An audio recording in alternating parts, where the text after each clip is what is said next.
హనుమంతుడు తన శక్తులన్నీ ఎలా కోల్పోయాడో మీకు తెలుసా?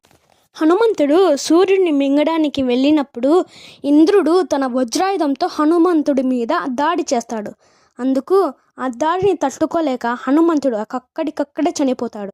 అప్పుడు శివుడు అందరి దేవుళ్ళని పిలిచి హనుమంతుడికి వరాలిమ్మని కోరుతాడు.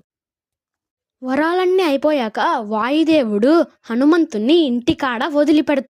హనుమంతుడు చిన్న పిల్లోడు కావడంతో తన కోతి చేష్టలను ఆపుకోలేకపోతాడు.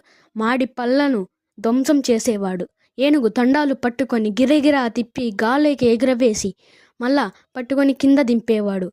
అలాగా ఒకరోజు హనుమంతుడు ఒక ఆశ్రమానికి వెళ్తాడు. అక్కడ ఒక సాధువుని ఇబ్బంది పెడతాడు. ఆ సాధువు వందల సంవత్సరాల నుంచి శివుని జ్ఞానంలో ఉంటాడు. అందుకు హనుమంతుడు శక్తులన్నీ కోల్పోతావని అంటాడు. అందుకు హనుమంతుడు సాధారణ వానరులుగా